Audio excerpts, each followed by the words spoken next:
Hey guys, it's Courtney here from Rose Bloom, where we intentionally design our life and business with the cosmos.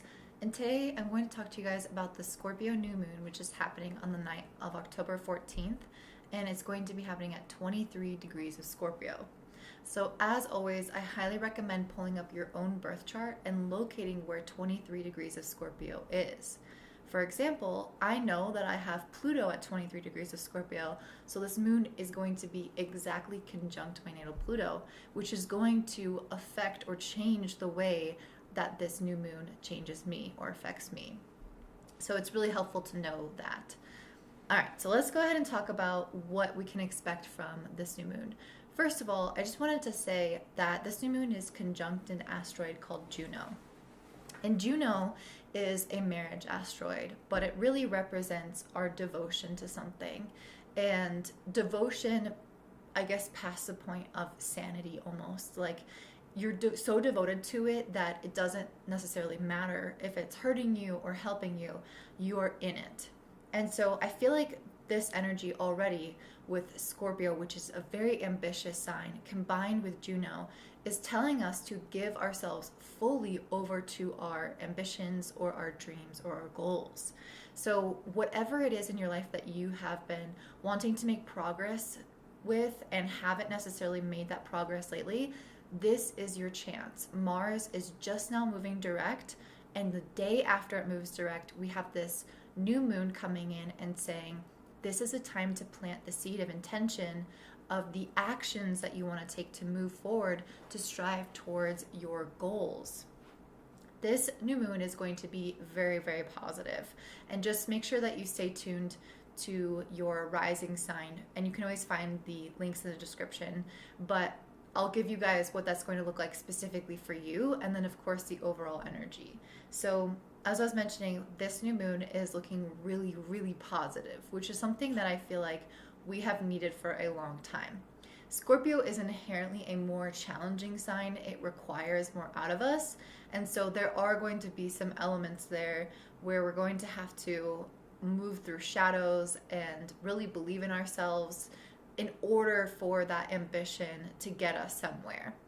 So inherently that's kind of built into Scorpio. However, it's being really positively supported through the different angles that it's making to planets.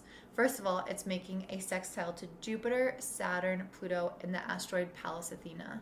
So all of these are really saying that it's going to be a wonderful time to start new projects, for new opportunities to start flowing. Whenever there is a sextile to Jupiter, is basically saying that all the benevolent energy of Jupiter is coming to lift you up and support you. On top of that, not only is it a good time to make connections, make opportunities happen, for changes to occur, it's also going to be supported by a strong work ethic with a sextile to Saturn, saying that if you put in the work, you will get something out of it and it will be rewarding for you. And then on top of that, with Pluto, with a sextile to Pluto, you're going to have more inner reserves. You're going to have that inner fire and passion in order to make these things happen. And it's really beautiful to have the support from Pluto, especially with a new moon in Scorpio, because Pluto is the ruling planet of Scorpio. So they have very similar energies. So they are working in harmony together, basically saying that you can absolutely achieve whatever your ambition desires if you just put in the time and the effort. And again, that's going to require you to undergo some deep inner transformation in order for that to occur, which means it's not going to necessarily be handed to us or be easy, but it's possible. And it's like this first seed of light that we're starting to receive after so many challenging things happening, after so many retrogrades. It's like finally that go ahead. On top of that, Jupiter is conjunct Pluto, or that just happened recently. So essentially what that means is that this is a strong manifestation energy. It can also sort of multiply the negative things in our life, and I've mentioned this time and time again. So it's going to be really important for you to focus your thoughts on positive things at this time. So direct your energy into things where it's actually going to bear fruit for you, where it's actually going to bring things into your life, instead of focusing on the things that are out of your control or the things that are negative that are happening in this world. And then it's making a sextile to Pallas Athena, which I think is really interesting, that there are two key feminine asteroids playing a role here. Juno, which is showing us to invest ourselves into what we're doing, mind, body, and soul. And then Pallas Athena is coming in here to support, saying that there is this inner warrior within us that can overcome all the obstacles. And we are being supported to show that inner warrior and to use that within our work. So if you feel like you're coming up against obstacles, you can pull on that Pallas Athena energy to then support you and help you throughout this process. On top of this, it's making a trine to Neptune. So I do feel like there is a deeper spiritual backing behind what we're doing. The universe is giving us the green light, the go ahead, saying, we support you. We want you to be working on this right now. And so this trine is a really beautiful thing.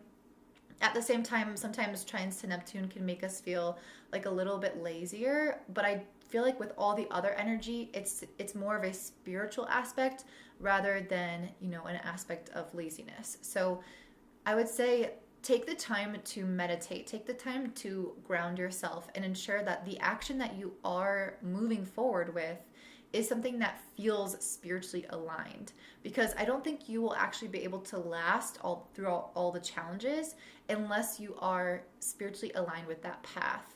So it has to have like a deeper, more purposeful why for you in order for this to really bear fruit 6 months from now when we have the full moon in Scorpio. So those are the aspects that are happening specifically to the Scorpio moon. And now I'm just going to talk about what else is going on in the sky that is not interacting necessarily with the moon. So we have a tense angle, a square between Venus and Jupiter, Venus and Saturn, Venus and Pluto, and Venus and Pallas Athena. So basically all that positive energy that was just supporting us, it's still making a tense angle with Venus. And what that means is that the area around money and relationships can feel quite tense at this time. There might still be some unresolved issues, some things that need to have tension in order for you to take action to resolve them. On top of that, what I really think about with Venus is our perspective about the beauty in life and feeling really optimistic, feeling really loved, feeling really supported.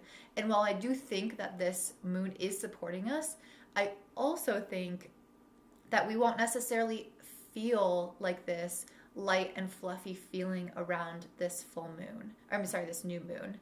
And I think that's a given, knowing what's going on in the world around us at this time. So that also could be the possibility coming in with this square to Venus, is that yes, we're making action. Yes, we are taking action. Yes, we are making progress, but it's not necessarily going to feel as light and easy as we want it to already.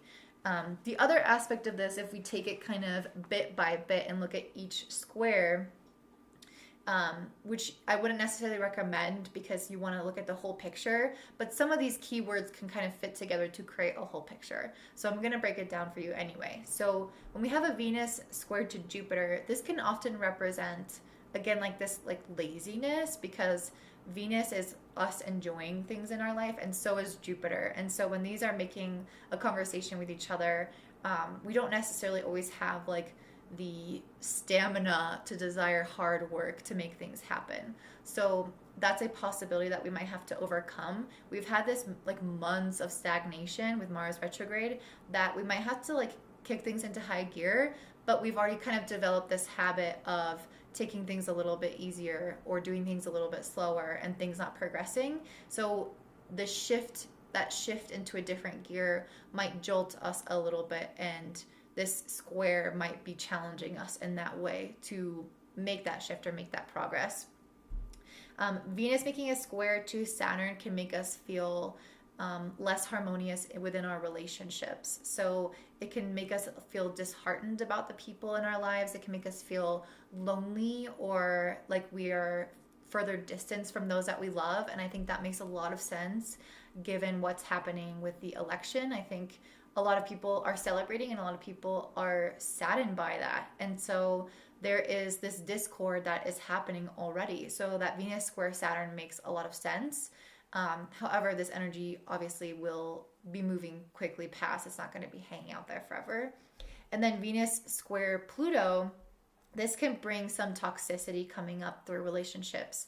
And I feel like this is going to be more so in global relationships, like in politics, how people are fighting back. There can be manipulation, there can be scandals, and that is really where like the Venus square Pluto, I think, will come into play. So I think as a global or as a collective, community, we will experience these energies in that type of way, where there's going to be still tenseness going on in relationships with people, still manipulation and power issues related to economics and related to politics. Those things have always been existing, but I think they will be more so at the forefront during this new moon as well. But still, besides all that, we're still going to be making personal progress and even, collective progress towards being more evolved and towards going after our dreams. So the last point that I want to talk about before I get into each of the signs is Mercury is making a quincunx to Chiron and is opposing Uranus. So Mercury has been opposing Uranus for a while now. And whenever it's opposing Uranus, it's giving us surprising news or brand new ideas, breakthroughs. It's like the genius strike.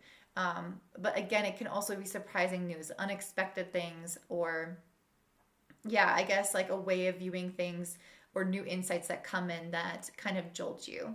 And because it's making such a harsh angle to Chiron, there's this news or this insight is coming in order to help us heal. But I think instead of helping us heal, it's going to feel quite painful. So maybe this is something that will have to come to a resolution at a later point in time. But I feel like right now, whatever news starts to come in around this new moon is not going to be, is going to be painful for some people, if not all people. So I'm not sure what's going to happen. I'm not sure what's going to come to fruition, but there can be choice words with people that you love, or there could be news that comes in regards to politics or the environment or the economy. I feel like something is going to be happening at that time that's going to feel quite painful or uncomfortable. And then I'm going to talk to you guys about where that might fall in your own personal chart. Okay, Libra risings. Woo! Last but not least. Actually, I think I recorded these as separate videos, so you won't know what order they're in. But anyway, Libra risings. This new moon in Scorpio is happening in your second house of finances. Yay! Whenever I see a new moon happening in the second house, it feels exciting to me because there is a new beginning in regards to your finances. You're probably going to get some more money over the next 6 months. But because it's in Scorpio and because nothing is quite that simple, what I really think is that you guys are undergoing a deep transformation in your relationship to money. And I do think that that will end up helping you manifest money. However, I think that there are things that need to be resolved in your relationship to money before that can occur. Because even if you get more money, if your relationship to money is poor, you will lose it. So you can only energetically hold that which you embody, that which you have healed. You will not be able to hold on to something that is at a different, vibration. And to have a certain amount of wealth means that you have to embody the energy of somebody who believes they have that much wealth and who can manage it properly. These are all beliefs, right? So that really comes down to healing your relationship with money in order to believe that you are that person and to hold on to it and to keep it. So this new moon is making a sextile to Jupiter, Saturn, and Pluto, which are in your fourth house. So over the past year, you guys have likely had some changes in regards to your home, your physical home, your family, or even just your core essence of who you are. And those new changes, I think, have created a newfound stability in your life. And now you can begin to grow the wealth that you're looking for. It's almost like the Maslow's hierarchy of needs. If you don't have the issues regarding your home, your family, or your core essence figured out first, you can't possibly start thinking about how's my relationship to money. Let me focus on being super wealthy and manifesting. You're not going to focus on that until those primary needs are met. And so that's really what this past year has been about. And now I feel like those needs are finally being met. And you have this strong stability that is then supporting you to go and manifest the financial life that you want. This is also making a trine to Neptune that's moving through your 6th house of daily routines and work. So I think your daily work is supporting you financially, is being part of what is going to contribute to this. However, I also feel like it's the way that you are showing up and taking care of yourself on a daily level. Specifically, your spiritual practice, because we are talking about Neptune and Pisces here. Your daily spiritual practice, like those habits where you connect with your soul, where you meditate, whatever it is that you like to do, those are the things that are really going to support you manifesting right now. And those are things that are going to help you improve your relationship to money, especially because Neptune has a lot to do with compassion. And because it's moving through your 6th house, it's basically saying, how can I have compassion for myself as a daily basis as I am in the trial and error phase of figuring out how to be that person who can hold this amount of money? Because you're going to make mistakes. You're going to have these back and forth things. And if you have the compassion with yourself, you can learn and grow through that. So that's, again, a really supportive energy for you here. You guys also have Venus in your sign. That's great. This already attracts things to you. It brings more money, more opportunities, people. So that's really beautiful. It's moving through your sign in your 1st house. And it's making a square to Saturn, Jupiter, and Pluto in your 4th. Interesting. So Venus in your 1st house, making a square to these planets in the 4th. So the square between Venus and these planets here is indicating that there is a need for change, because squares create internal tension, and that tension results in change, which improves our life. So while squares are uncomfortable, they're really positive. So interestingly, Venus is the planet that rules over finances, and this new moon is happening in your 2nd house. So I feel like it's really similar to what I was saying before, that you are needing to make identity level shifts in order to manifest and hold onto this money. So it's almost like you need to learn how to balance the money. You need to learn how to work with it. And you need to learn how to embody the identity of the person who has that. And it's making a square to the 4th house, to all these planets in the 4th house, which is saying that there are key aspects of you from childhood that are blocking you from embodying that identity. So ask yourself, how were my parents in regards to money? How were their parents? Looking at your ancestral lineage in regards to abundance is going to be really important in order to understand your own relationship to abundance. So this square here is saying you can't really make identity level changes until you first go back into your history and to discover what made you you in the first place.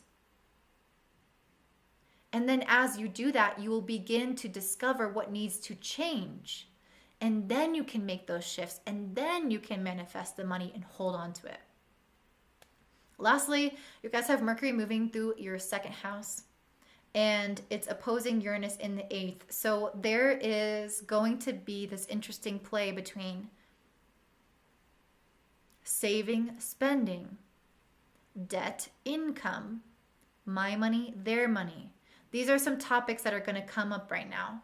And you're going to get some new insights, ideas, or approaches for how to manage these topics, how to manage your money, other people's money, and create a greater balance so that you are not too much in debt or have so much money in the bank and not enough invested. It's like you're going to get the insights about how to manage your money, However, this is making a quincunx to Chiron in the 7th house. So there could be some painful things coming up in regards to other people, in regards to relationships when it comes to these things. Maybe other people don't see the changes that you're making.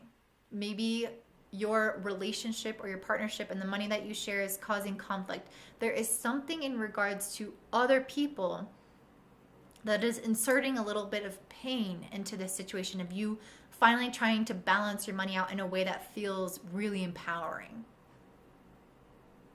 And I think a lot of it has to do with your own self-confidence. And so having this other people come into play is almost like it's a good time to question, what do other people think of me in regards to money? And how does that affect me? Does that make a difference with me? Like, and I'm not just talking about like people. I mean like your close inner circle. Because how those people view you and your relationship to money can also affect your confidence in your relationship to money. So there's something that needs to be healed there, but I don't think it's quite time to heal it yet. But it will happen eventually. So overall, this is a super positive new moon for you guys. You guys are getting a blast into your manifestation and money area of your life. I believe self-confidence as well. But I hope that this helps. And if it does, please comment below if it resonates and give me a thumbs up. And I hope you have a great day. Bye.